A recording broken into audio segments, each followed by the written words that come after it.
Desde já abre a sua Bíblia no livro de Êxodo, capítulo de número 12. Êxodo, capítulo de número 12.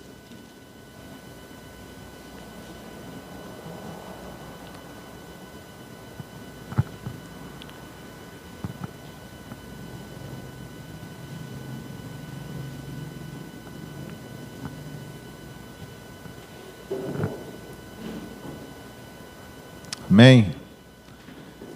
Nesses dias de Páscoa, a chamada Semana Santa, para nós, os cristãos, deveria ser um momento de reflexão. Apesar do que a nossa Páscoa não é mais a Páscoa judaica, não é mais aquela Páscoa onde imolava-se o cordeiro, onde nós tínhamos que fazer todo aquele ritual judaico, né? E a nossa Páscoa hoje ela é totalmente diferente. Apesar do que tudo que acontecia na prática da Páscoa, nós sabemos que aponta para Cristo. Sabemos que todo aquele ritual, que todo o sangue derramado dos cordeiros e toda a simbologia que ali havia, apontando para Cristo. Na verdade, todo o Antigo Testamento aponta para Cristo. Desde Adão até a última palavra de Apocalipse, né? Até a última palavra de Malaquias, aliás, está apontando para Cristo. Então, no Novo Testamento, nós vemos já Jesus inserido num contexto onde ele também, por causa da lei, Jesus era judeu, Jesus nunca quebraria a lei, tanto que Jesus cumpriu toda a lei com perfeição e interpretou a lei de forma correta. E Jesus mostrou a nós que ele era perfeito em todas as coisas.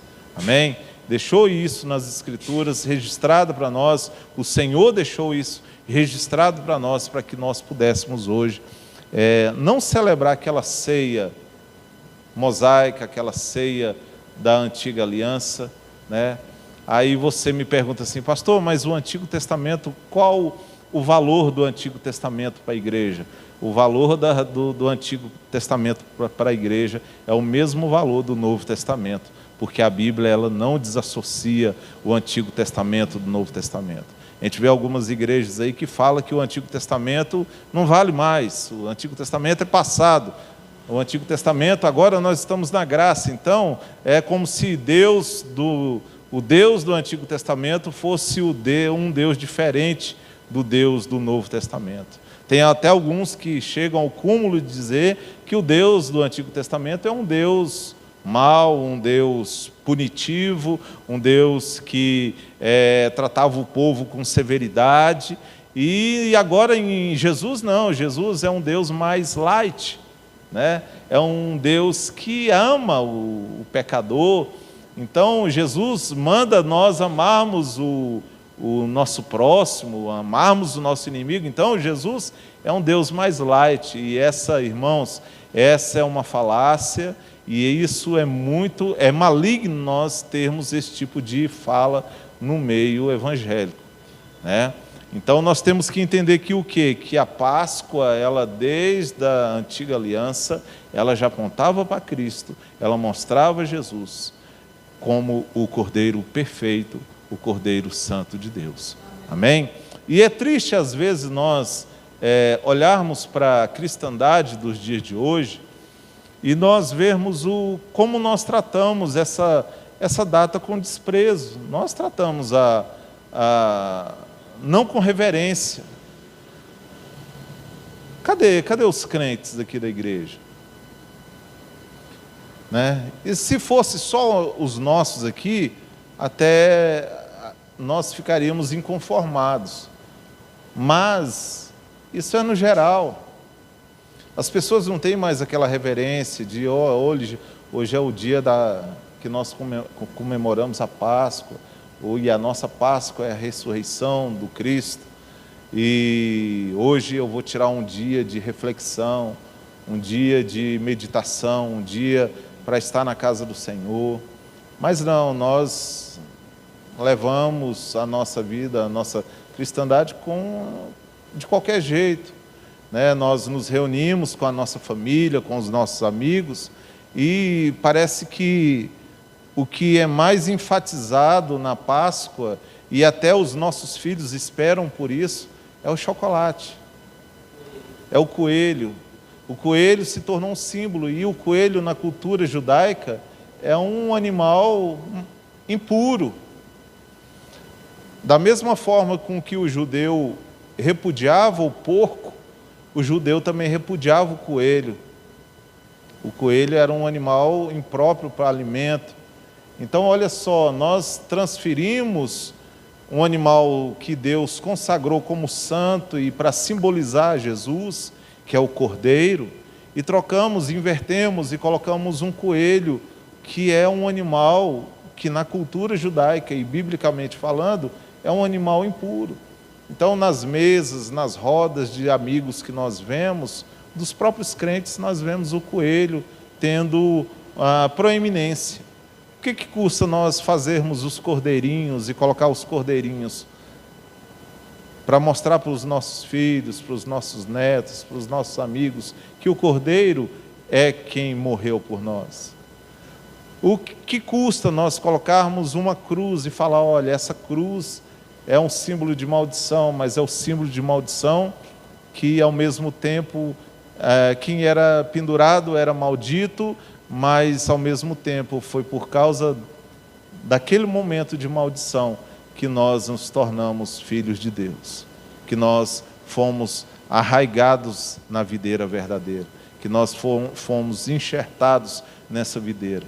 Então, nós preferimos lembrar de símbolos pagãos, inserirmos esses símbolos pagãos no meio de uma cultura nossa, que é tão rica, que é a cultura cristã. Nós temos símbolos riquíssimos, como a cruz, como o peixe, como o pão, não é verdade? Como a coroa de espinho, como os cravos, tudo simboliza o quê? A sua libertação do pecado, a sua vida longe do pecado. Tudo isso simboliza, porque em Cristo foi imputado toda a nossa culpa, todo o nosso pecado. Nele foi imputado algo que você não conseguiria pagar, de forma alguma ele pagou. É colocado sobre ele toda a maldição que nós não conseguiríamos carregar, toda a maldição que nós não conseguiríamos pagar. Então, aquele escrito que Paulo vai dizer, o escrito que era contra nós, não teria a promissória que nós tínhamos a pagar, irmão, você nunca conseguiria pagá-la. Na verdade, nós continuamos devedores. É a misericórdia dele que nos faz livres. É a misericórdia dele que nos comprou. É a misericórdia dele que nos faz ter hoje esse momento tão glorioso aqui de podermos estarmos juntos como igreja, como povo de Deus, e lembrando que a nossa Páscoa é de um cordeiro que foi imolado, mas que esse cordeiro não permaneceu morto e não permaneceu no ventre da terra. Ele ressuscitou ao terceiro dia. Amém? Então vamos ler Êxodo capítulo 12 e vamos refletir um pouco sobre a mensagem nessa noite. Disse o Senhor a Moisés e a Arão na terra do Egito: este mês vos será o principal dos meses, será o primeiro mês do ano. Falai toda a congregação de Israel, dizendo: aos 10 deste mês, cada um tomará sobre si um cordeiro. Olha só, o cordeiro, já aqui aponta para quem? Para Cristo. Tomará para si um cordeiro, segundo a casa dos pais, um cordeiro para cada família. Mas se a família for pequena para um cordeiro, então convidará ele o seu vizinho mais próximo, conforme o número das almas, conforme o que cada um puder comer. Por aí calculareis quanto bastem para o cordeiro. O cordeiro será sem defeito, macho de 1 ano. Podereis tomar um cordeiro ou um cabrito, e o guardareis até o 14º dia deste mês. E todo o ajuntamento da congregação de Israel o imolará no crepúsculo da tarde. Tomarão do sangue e porão em ambas as ombreiras e nas vergas das portas, nas casas em que comem, e naquela noite comerão a carne assada no fogo, com pães asmos e ervas amargas a comerão. Não comereis do animal nada cru, nem cozido em água, porém assado ao fogo, a cabeça e as pernas e a fressura. Nada deixareis dele até pela manhã. O que, porém, ficar até pela manhã, queimá-lo-eis. Versículo de número 21. Chamou, pois, Moisés todos os anciãos de Israel e disse: escolhei e tomai o cordeiro segundo as vossas famílias, e imolai a Páscoa. Tomai um molho de sopo, molhai-o no sangue que estiver na bacia, e marcai as vergas da porta e as ombreiras com sangue que estiver na bacia. Nenhum de vós saia da porta da sua casa até pela manhã, porque o Senhor passará para ferir os egípcios quando vir. Porém, o sangue na verga da porta e ambas as ombreiras, passará o Senhor aquela porta e não permitirá ao destruidor que entre em vossas casas para vos ferir. Guardai, pois, isto por estatuto para vós outros e para vossos filhos, para sempre. E uma vez dentro na terra que o Senhor vos dará, como tem dito, observai esse rito. Quando os vossos filhos vos perguntarem: que rito é este? Responderei: é o sacrifício da Páscoa ao Senhor, que passou por cima das casas dos filhos de Israel no Egito, quando feriu os egípcios, e livrou as nossas casas. Então o povo se inclinou e adorou. Amém? Querido, que texto rico, que texto lindo. Às vezes nós pensamos assim: pastor, mas esse texto é um texto que vai falar especificamente de morte. Irmãos, esse texto não fala só de morte. Esse texto fala de vida. Esse texto fala de livramento. Páscoa quer dizer passagem.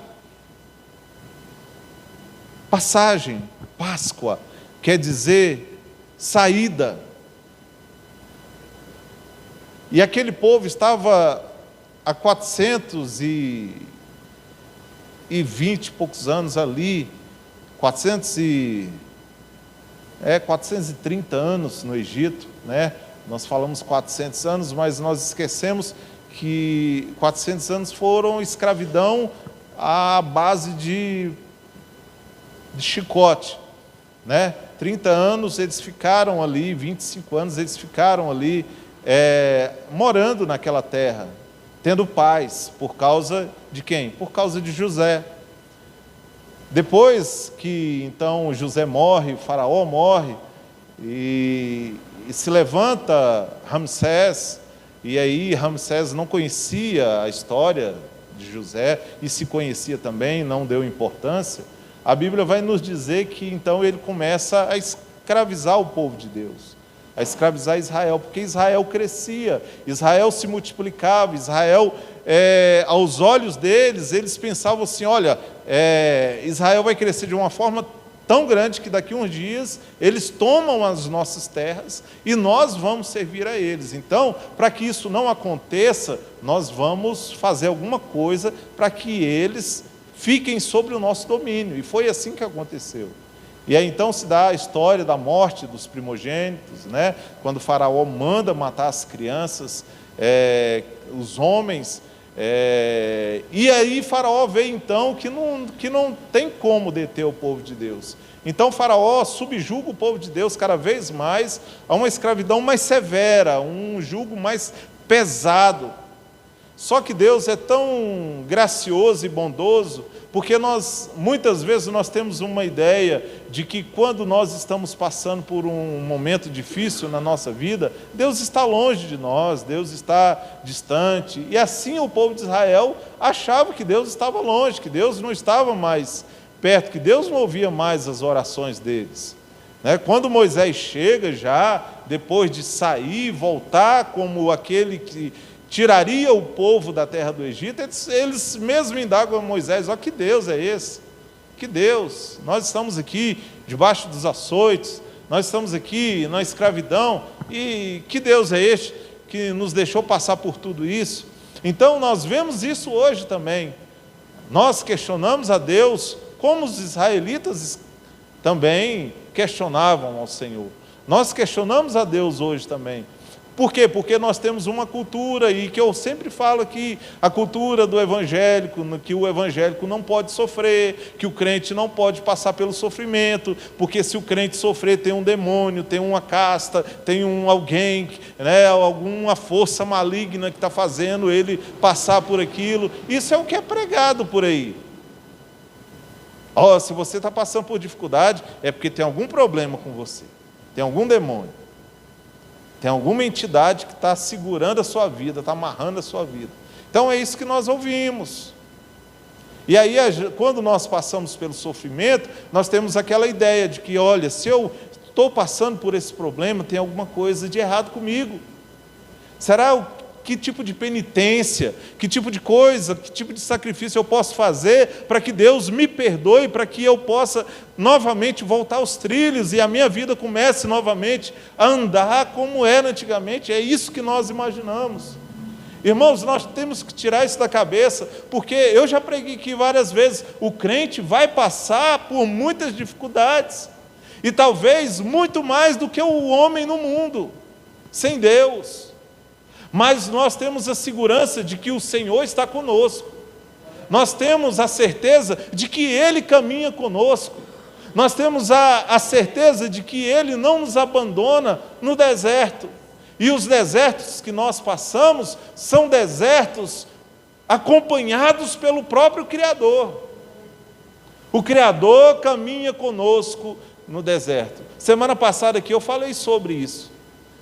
Nós pregamos aqui sobre Jesus no deserto. E quem levou Jesus ao deserto? Foi o diabo? Não, foi o próprio Espírito Santo. Olha, o Espírito leva Jesus ao deserto para quê? Para ser, o texto bíblico vai dizer, para ser tentado pelo diabo. Então, muitas vezes, querido e queridas, vocês vão ser conduzidos ao deserto pelo próprio Espírito Santo. Para quê? Para que vocês sejam aperfeiçoados, para que vocês saibam e tenham a certeza de que no deserto a palavra de Deus está com você, que a promessa de Deus está com você, que a mensagem de Deus para você, ela é imutável, ela não muda, ela continua a mesma, mesmo no deserto. E é isso que esse povo não entendia.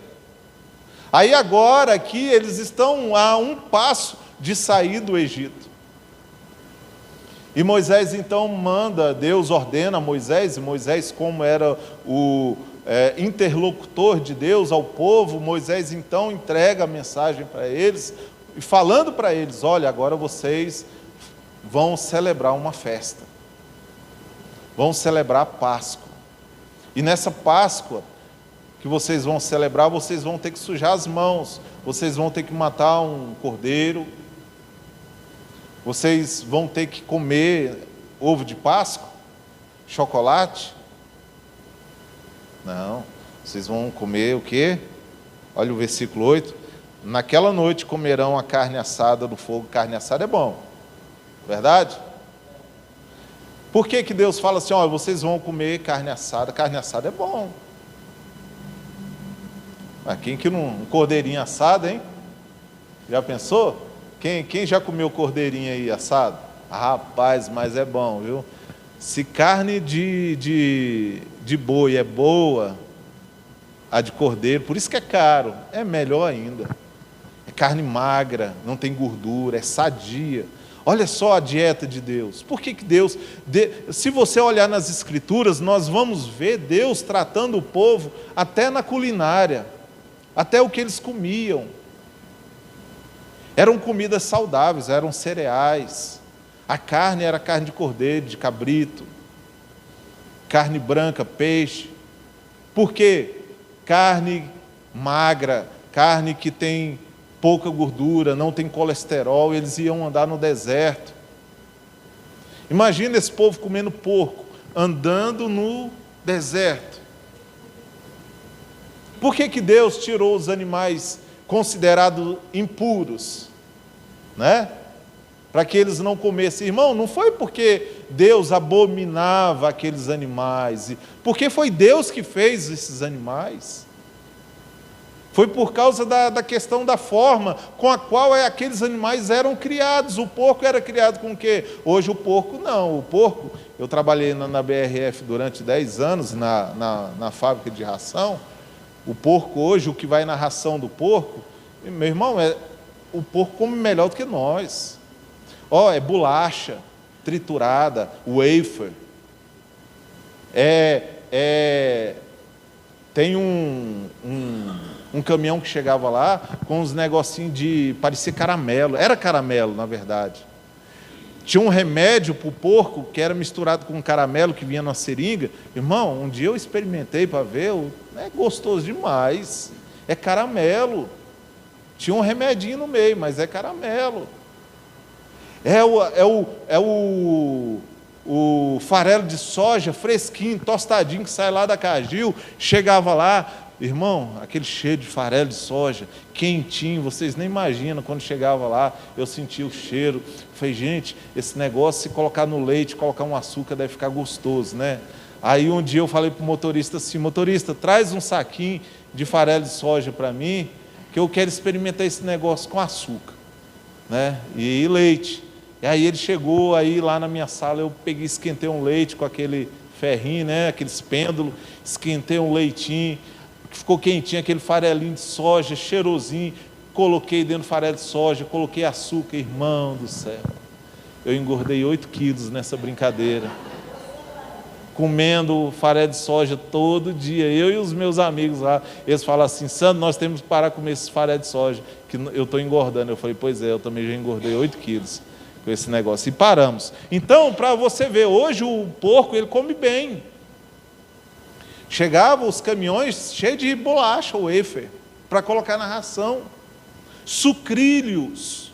Minha esposa é prova disso. Quantos sacos de sucrilhos eu levei para casa, que os motoristas traziam para mim de presente, sacos assim, de sucrilho, de chocolate, de leite, de tudo que vocês imaginarem.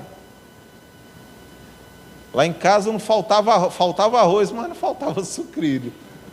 Né? Então, para você ver que hoje o porco come bem, mas naquela época não, era o porco criado com a lavagem, com as comidas que nós comemos, com tudo ali, aquela comida porca. E aí, por isso Deus falou, vocês não comam porco, vocês têm animais que vocês não vão poder comer. Por quê? Porque Deus ia conduzir aquele povo no deserto. Imagina aquele povo no deserto comendo coisas pesadas. Então, o alimento do povo de Israel era um alimento saudável. E aqui no versículo 8 nós vamos ver que aí o cordeiro era imolado, o cordeiro era morto, ele era assado, ele era comido. Olha, vocês vão comer bem, comer bastante carne, e essa carne é saborosa.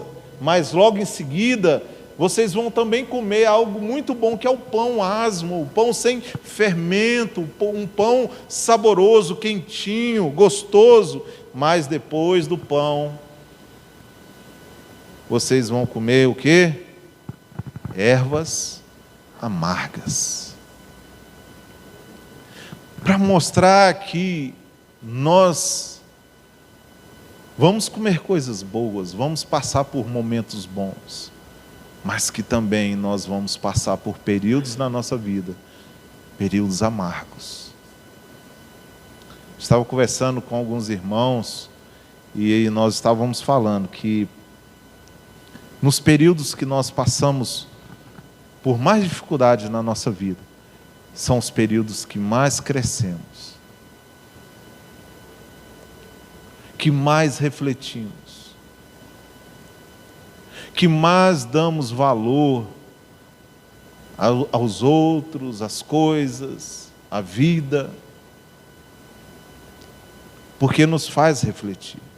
Esse povo aqui agora, então, eles estão comemorando porque eles receberam uma promessa através de Deus, que eles iriam sair dali daquele lugar. aquele lugar de escravidão, que eles iriam para uma terra que era promessa aos seus pais, aos patriarcas, Abraão, Isaque e Jacó, que eles teriam um lugar, eles teriam uma terra que manava leite e mel, uma terra boa, uma terra que eles poderiam plantar, uma terra que eles poderiam colher, uma terra que eles poderiam sobreviver, uma terra onde eles poderiam constituir logo ali uma nação.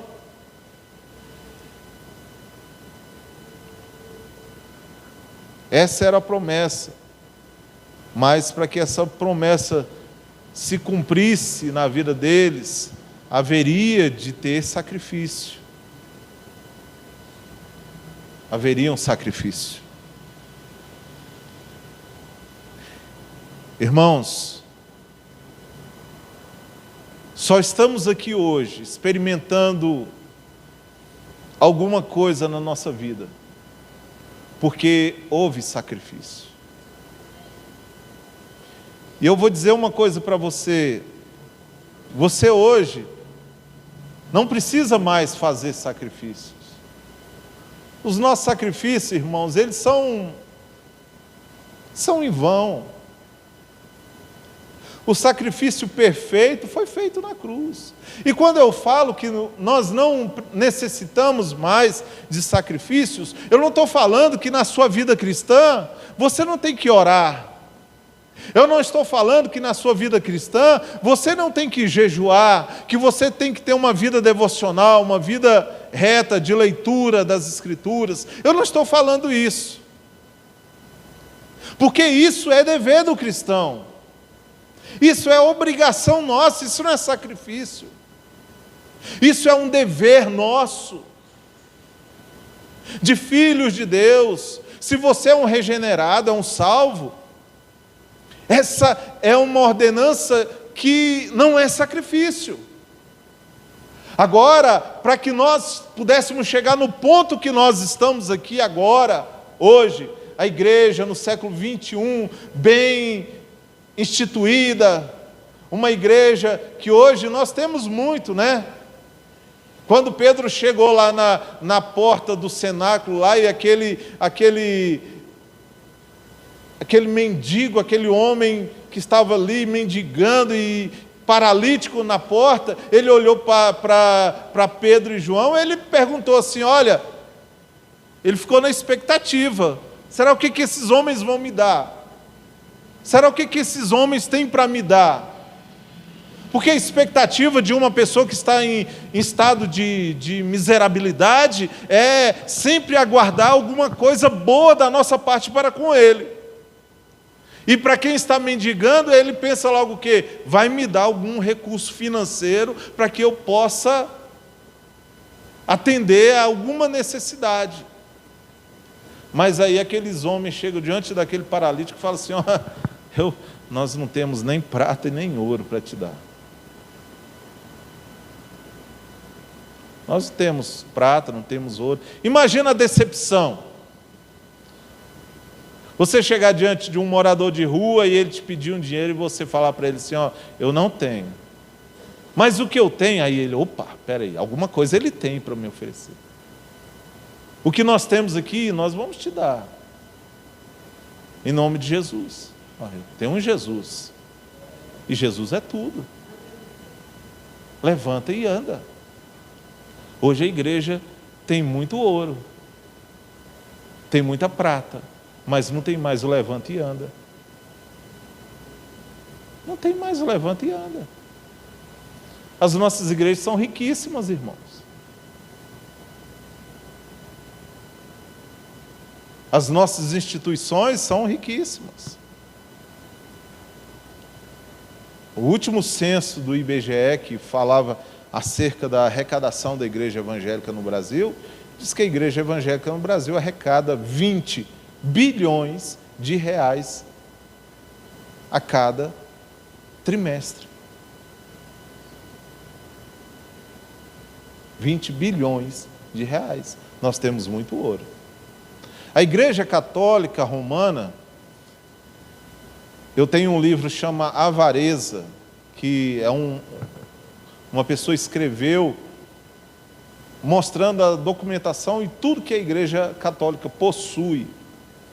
Eles tentaram barrar esse livro, eles tentaram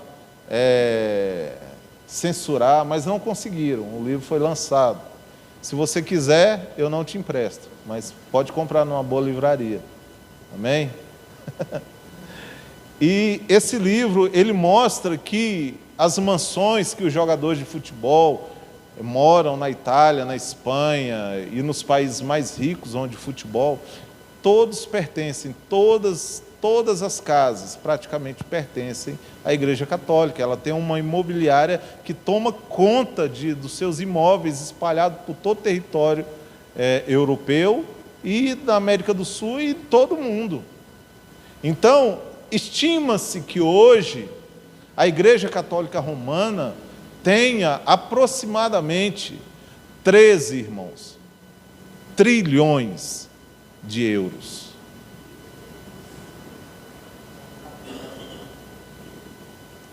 $13 trilhões de euros em imóveis, em investimentos, em carros, em casas. A igreja evangélica não fica atrás. Hoje nós vemos pastores viajando de jatinho, de helicóptero.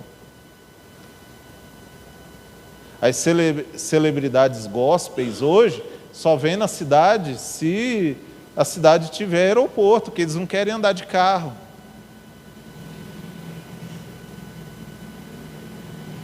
Pastores que não pregam na sua igreja por menos de 5, 7, 8, 10 mil reais.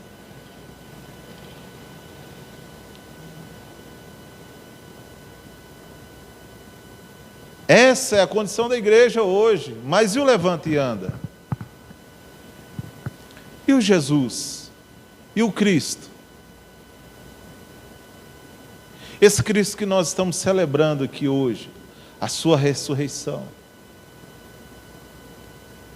Aí nós olhamos para esse quadro todo da igreja, e aí os argumentos que são usados para nós é o seguinte: eu já falei muito isso aqui. Olha, você é cabeça, você não é cauda. Então, você tem que ser rico. Você tem que ser próspero. Pega textos isolados do Antigo Testamento, textos que eram para o povo de Israel, e querem fazer doutrina e fazer uma via de regra para a igreja. Então, olha, se você está passando por dificuldade, é porque você é cauda, você não é cabeça. E Satanás está pisando na sua cabeça. Irmão, o crente passa pela adversidade, passa pelo deserto. Se Jesus passou pelo deserto, quem somos nós de não passarmos? Se Jesus passou pela cruz, quem somos nós se não passarmos? Se Jesus, sendo Deus, lá em Filipenses capítulo 2, vai dizer: haja em vocês o mesmo sentimento que houve em Cristo Jesus, que sendo em forma de Deus, que sendo Deus, não teve como usurpação, e nós queremos ter a usurpação de sermos Deus.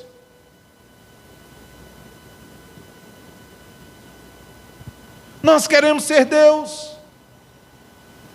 Nós temos essa carga espiritual maligna de Adão em nós, essa grandeza, essa mania de grandeza que nós queremos olhar para nós, e quando Satanás fala assim: não, mas você é o Filho de Deus.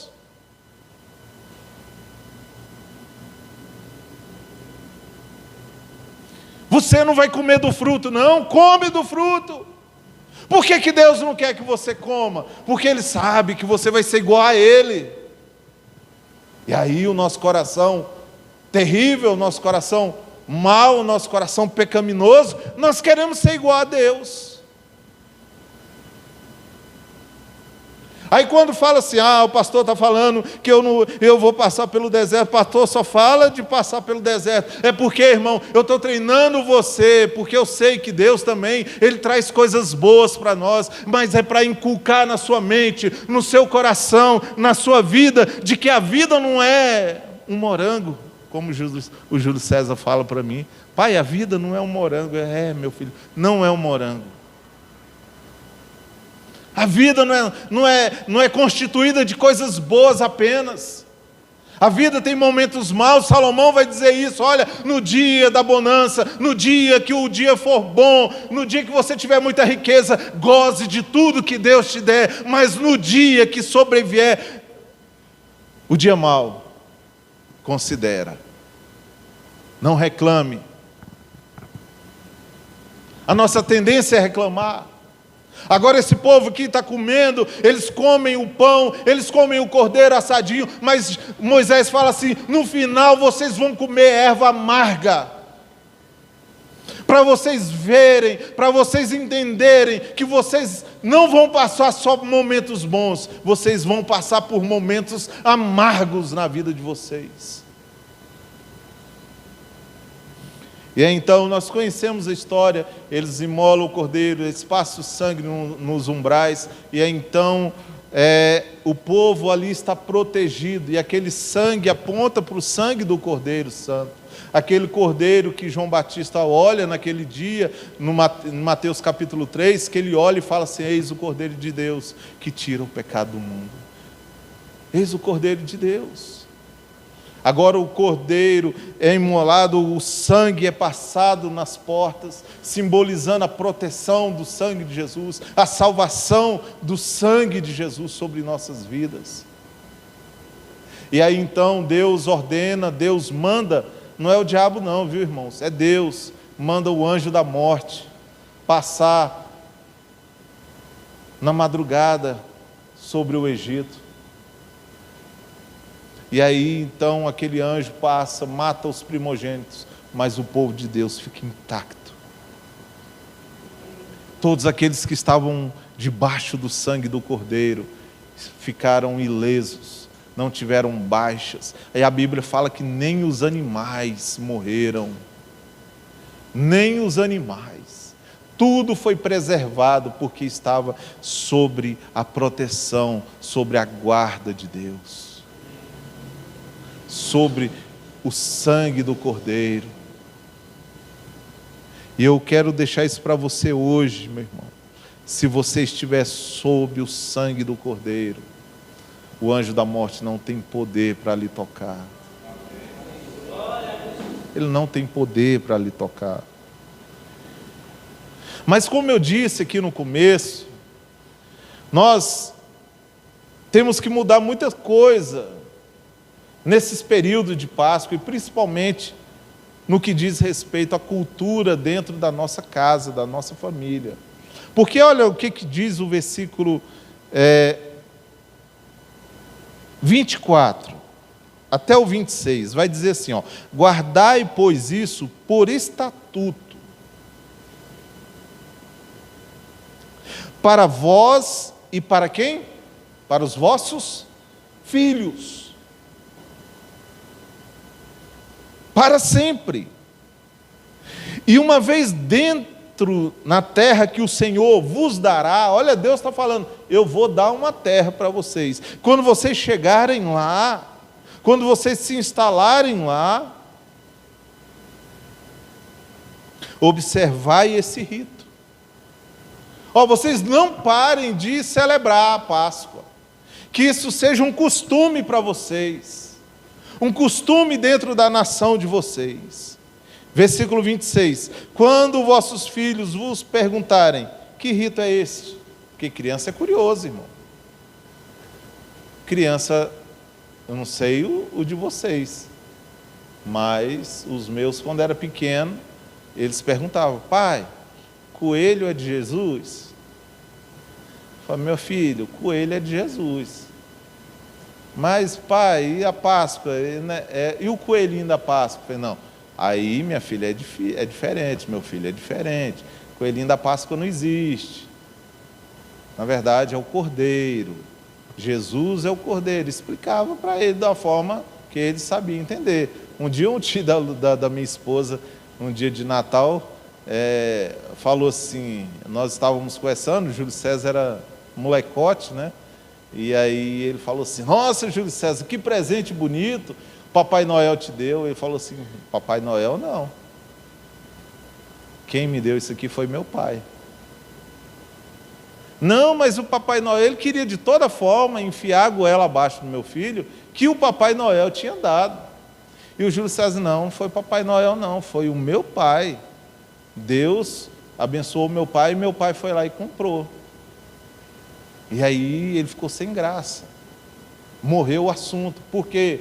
Porque os nossos filhos, se eles forem ensinados da forma correta, eles vão replicar isso por gerações. Por isso Deus fala para o povo de Israel: olha, incute isso no coração do filho de vocês, mostre aos filhos de vocês, mostre às gerações de vocês. Por quê? Porque eles vão entender aquilo que Deus, aquilo que o Senhor fez por eles. E aí o texto vai dizendo assim: respondereis, é o sacrifício da Páscoa. Para que hoje nós fôssemos livres, houve um sacrifício, o sacrifício da Páscoa ao Senhor, que passou por cima das casas dos filhos de Israel no Egito, quando feriu os egípcios e livrou as nossas casas. Então o povo se inclinou e adorou. Sabe por quê? Porque quando a nossa casa, os nossos filhos entenderem, eles vão adorar da forma certa, da forma correta. Quando eles entenderem que não foi um coelhinho, que não foi um ovo de Páscoa, mas que foi algo muito maior, isso aí é supérfluo, isso aí é secundário. O importante é eles entenderem, essa geração entender que houve um cordeiro que morreu por nós, e se hoje nós temos uma promessa, é porque o sangue desse cordeiro foi esvaído naquela cruz, foi esvaído naquele madeiro, foi derramado até a última gota por nós. Sabe por quê, irmão? Você era escravo, como o povo de Israel era escravo. Você era escravo. Lá em João capítulo 6, 7, 8, quando eu preguei alguns dias atrás, capítulo 8, quando Jesus falou para os israelitas, né, a Bíblia vai dizer o quê? Que muitos ali creram no discurso dele, creram na mensagem dele, mas quando Jesus falou assim: olha, vocês são escravos, porque quem pratica o pecado é escravo do pecado. Quando Jesus falou isso, eles falaram assim: não, nós não somos escravos de ninguém. Por quê? Porque eles achavam que eles estavam por cima da carne seca. Não, nós somos filhos de Abraão, nós não somos escravos de ninguém, nós não nos submetemos a ninguém. Jesus fala: vocês são escravos do pecado. O homem nasce escravo. Hoje nós falamos isso aqui na escola bíblica dominical. O homem nasce escravo. Você já nasce sobre o domínio do pecado, a não ser que você seja pelagiano. O que é o pelagiano? Pelagiano é uma doutrina do padre Pelágio, no século IV depois de Cristo, que ele vai dizer o quê? Que o homem nasce bom e que se torna pecador ao longo da vida. E que se o homem também quiser, ele permanece bom até o final da vida. Aí pode rasgar o livro de Romanos, né? Pode rasgar o livro de Romanos, onde Paulo vai dizer em Romanos 3:23 que o quê? Vamos lá? Aqui todo mundo está cansado de saber esse texto. Todos? Então foram todos. E destituídos e longe, separados da glória de Deus estão todos. Então, nós vemos uma criança correndo lá, brincando, na sua inocência, ele está destituído da glória de Deus, até o momento que ele fala assim: eu creio em Jesus como Salvador da minha vida. É claro, irmãos, que a gente tem que medir a proporção da idade de cada criança, tá bom? Então Pelágio acreditava assim: se você é pelagiano, você crê então que o homem pode permanecer bom até o fim da vida sem pecado. E aí você rasga o livro, não leia o livro de Romanos mais na sua Bíblia, tá? Então nós nascemos escravos, e Paulo vai nos mostrar isso. Abre a sua Bíblia em Efésios capítulo 2.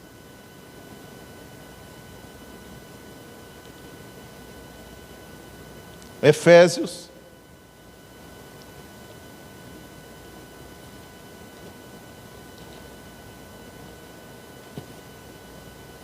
capítulo 2,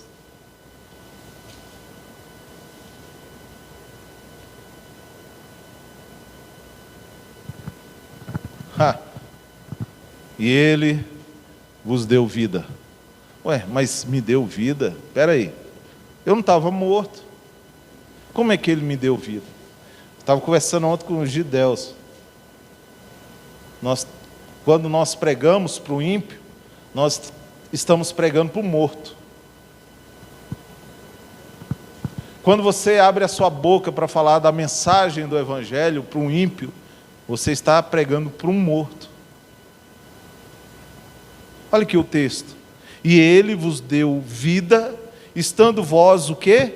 Mortos. Mortos em quê? Mortos nos vossos delitos e pecados. Vocês estavam mortos nos vossos delitos e pecados, e Ele vos deu vida. E através de que veio essa vida? Através da cruz. Através do Cordeiro. Através do sangue derramado. O sangue inocente, o sangue puro.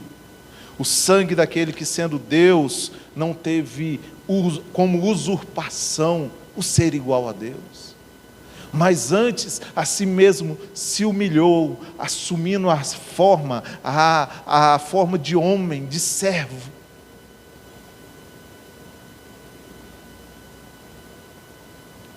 Nos quais andastes outrora. Quem aqui não andou no pecado, irmão? Quem aqui não pecou? Levanta a mão, atire a primeira pedra. Quem aqui não pecou? Quem aqui conseguiu se santificar pela vida inteira? Não, nós pecamos, nós estávamos mortos nesses pecados, o qual outrora nós andávamos, hoje nós não andamos mais. Pastor, mas nós continuamos pecando? Sim, continuamos. Mas a vida agora do crente é uma vida de arrependimento. Nós sabemos que pecamos e o Espírito Santo logo nos mostra que nós estamos errados, e logo nós vamos para o joelho, logo nós vamos para a oração, logo nós vamos para pedir perdão, logo nós vamos diante do Senhor com o coração rendido, o coração prostrado diante dele. Por quê? Porque agora o nosso espírito foi o quê? Foi vivificado. Olha, Ele vos deu vida, e tem umas versões que diz que Ele vos vivificou, estando vós mortos nos vossos pecados e delitos. Olha o versículo 3, entre as quais também todos nós andamos outrora, segundo as inclinações da carne, fazendo a vontade da carne, dos pensamentos, e eram por natureza filhos da ira. Nós éramos filhos da ira, nós éramos inimigos de Deus. O que nos tornou amigos de Deus? A morte do Cordeiro, o sangue derramado, a humilhação do Cordeiro. Humilhação tão grande. Irmão, pensa na humilhação de Jesus. Porque a gente olha nos filmes lá, aquilo que a gente vê lá é pesado. Mas pensa que ainda foi pior do que aquilo. Pensa que a estrutura física de Jesus não era a estrutura física daqueles homens que eles ainda põem no filme, até um homem um pouco mais forte, né? Um pouco mais robusto. E pelas características dos judeus, a gente sabe que Jesus era um homem humilde. O próprio Isaías vai nos mostrar isso. Vai nos mostrar que ele era um servo sofredor. O próprio Isaías vai dizer, nele não havia beleza nem formosura, nada nele nos agradava, nós olhávamos para ele, nós desprezávamos, porque nele não havia nada que nos atraísse.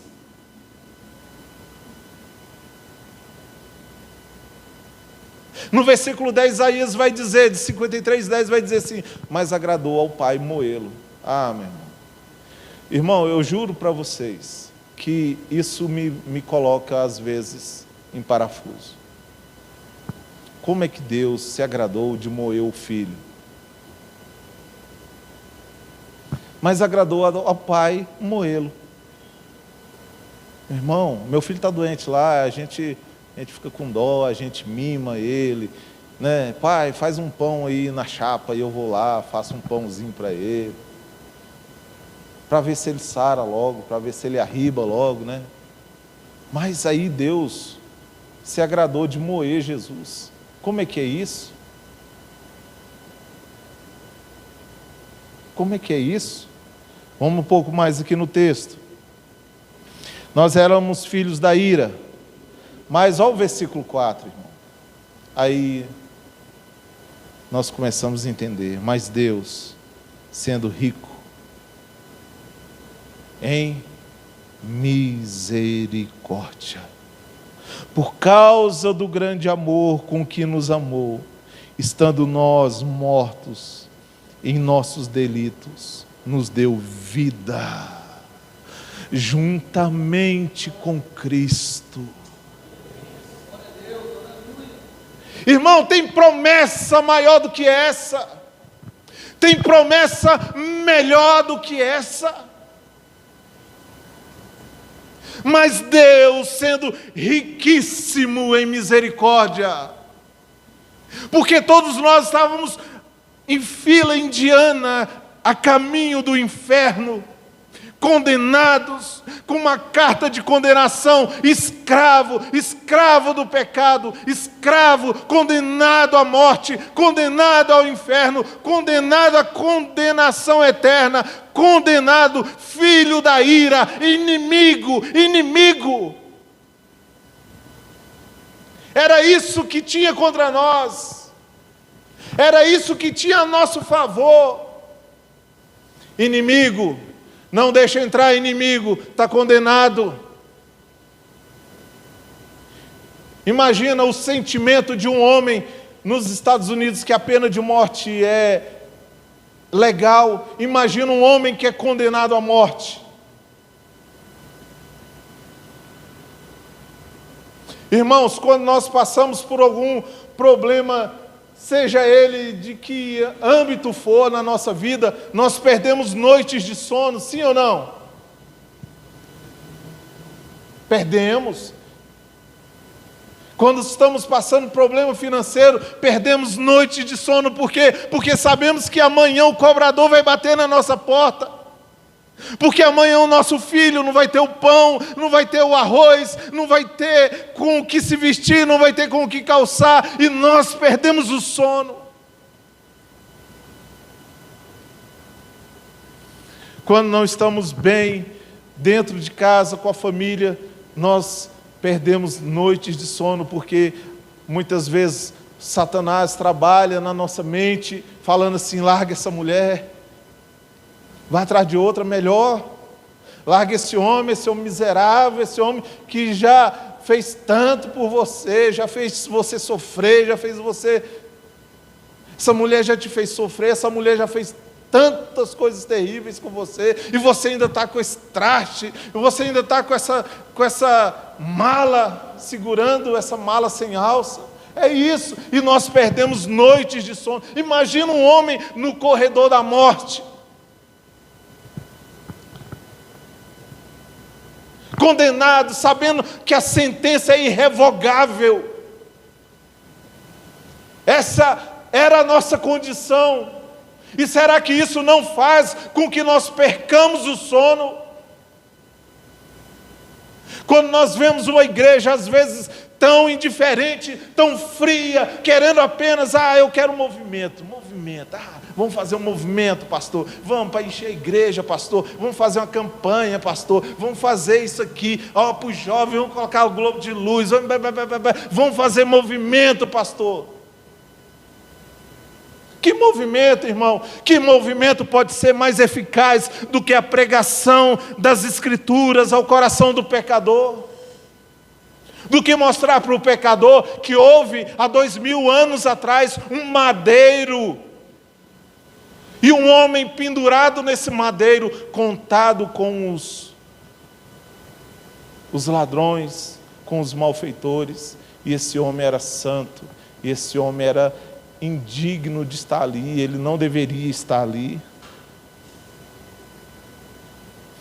Esse homem não deveria estar naquela posição, mas aquela posição deveria ser minha, deveria ser sua. Aquela culpa que ele carregava não era dele, era nossa.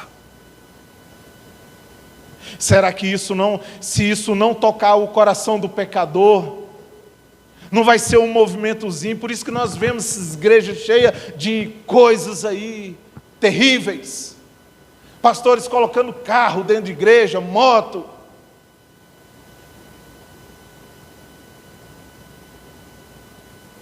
Fazendo cada absurdo.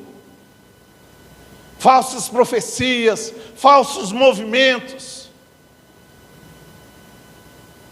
Por quê? Porque as Escrituras não são suficientes, porque o sacrifício do Cordeiro não é lembrado, porque parece que o sacrifício do Cordeiro não é suficiente para salvar o pecador.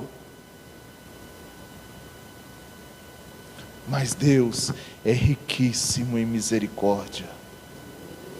Riquíssimo em misericórdia, por causa do grande amor com que nos amou, você estava morto, você estava no corredor da morte, você estava a caminho do precipício,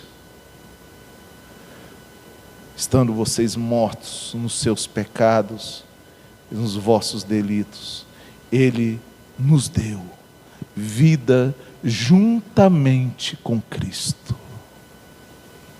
O túmulo está vazio, a cruz está vazia, o trono está ocupado, e lá no trono, lá onde Ele está sentado, Ele tem uma promessa para você e para mim. Olha, não se turbe o vosso coração, crede em Deus, crede também em mim. Na casa do meu Pai há moradas. Se não fosse assim, eu não teria dito a vocês: eu vou preparar lugar, e quando eu preparar lugar, eu voltarei, eu retornarei e levarei vocês para mim. Essa é a promessa nossa. Ele vai nos tirar dessa terra de peregrinação, desse deserto, assim como Ele deu a promessa para o povo de Israel. Demorou, irmão, 40 anos, não foi? O povo de Israel podia estar lá dentro da terra, irmão, em 2 meses, em 60 dias, alguns dizem que em 4 semanas, né? O povo de Israel estaria dentro da terra, mas Deus fez eles darem volta. Talvez, irmão, talvez Deus pareça que nós estamos dando volta, não, é porque o tempo de Deus vai chegar ainda na nossa vida. Nós somos peregrinos aqui, estamos peregrinando nessa terra aqui. Eu não sou brasileiro, eu não estou no Brasil, eu nasci no Brasil, mas a minha terra não é o Brasil. Aprove a Deus me colocar no Brasil, para alcançar os eleitos do Brasil, mas eu não sou do Brasil, a minha pátria é celestial. Por isso que Paulo vai dizer lá em Colossenses capítulo 2, olha, se vocês já estão mortos com Cristo, quem está morto aqui com Cristo? Está morto? Não, irmão, se não tiver, eu vou te matar hoje.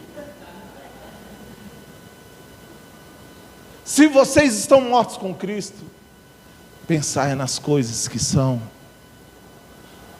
da casa de vocês, da terra de origem de vocês, não nas coisas daqui.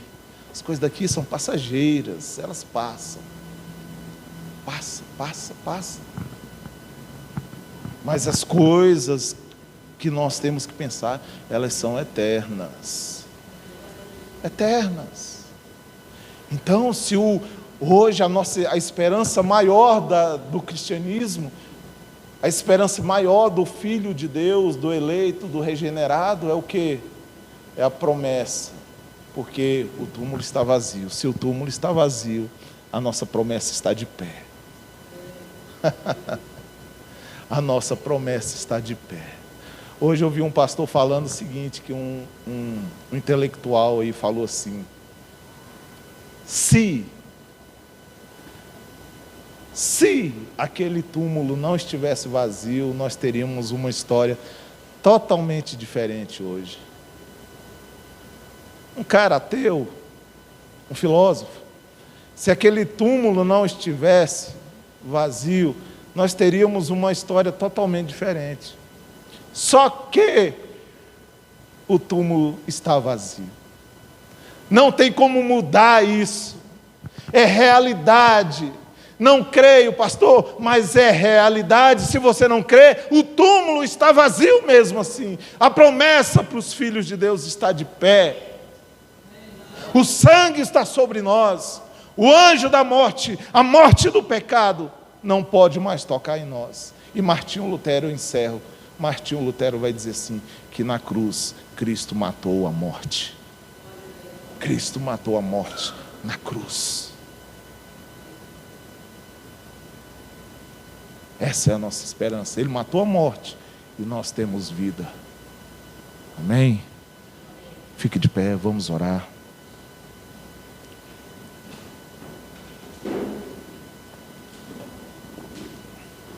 Fiquei até rouco hoje. Aleluia.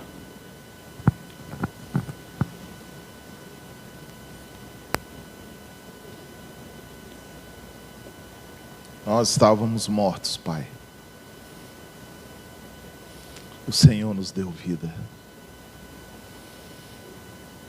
Obrigado pelo sangue. Pela disposição, meu Deus. Porque se não fosse o Senhor, o que seria de nós? O que seria de nós? Estaríamos jogados aqui neste mundo, aguardando apenas o fim da vida. Jogado ao erro, longe de Ti,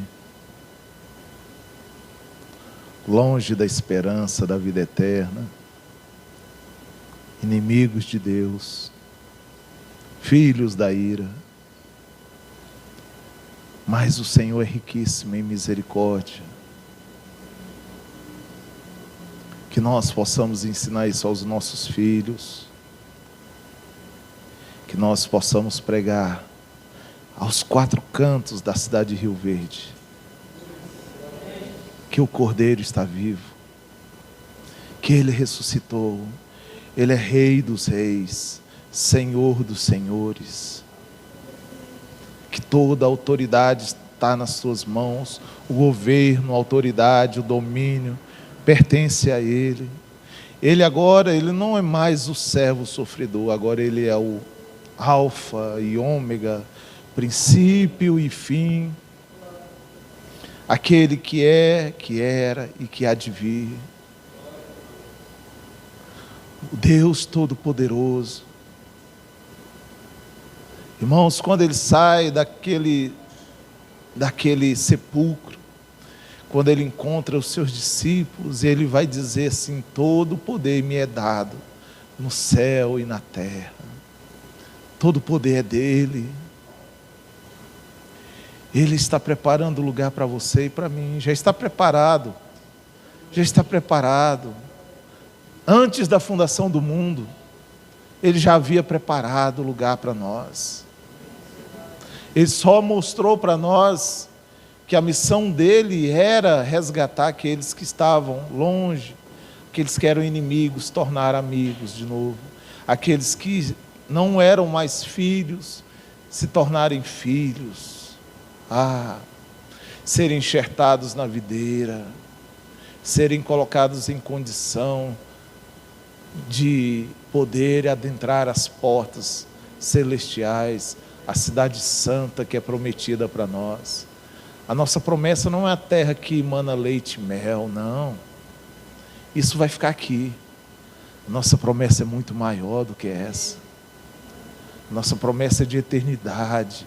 Nossa terra não é física, é espiritual. Terra física, o ladrão mina, rouba, apodrece, estraga. Mas o que está preparado para nós na eternidade, isso permanece para todo sempre. E é por causa do túmulo vazio que eu acredito. É por causa da cruz vazia que eu acredito. É porque Quando aquelas mulheres chegaram na porta do túmulo, elas encontraram a pedra solta, a pedra longe, a porta aberta. E aqueles anjos dão uma notícia tremenda, que é a notícia que deve alegrar o coração de cada um de nós, porque vocês procuram dentre os mortos aquele que vive. Ele vive. Ele vive para todos sempre. Com Ele a vida, com Ele está a vida, e a vida é prometida a todos nós, independente, meu irmão, da circunstância que você está vivendo hoje, o que você está passando, o deserto que você está passando. Eu quero te dizer, lembre-se, há uma promessa para nós, e nada pode nos tirar dessa promessa, nada. O inimigo não pode te tirar dessa promessa, porque foi prometido: aquele que dá não toma, aquele que dá permanece para todo sempre. É essa a nossa fé, essa a nossa crença, e essa mensagem que nós vamos anunciar nos 4 cantos da cidade, em nome de Jesus. Amém. Senhor, nós te pedimos a tua graça e o teu amor, em nome de Jesus. Amém.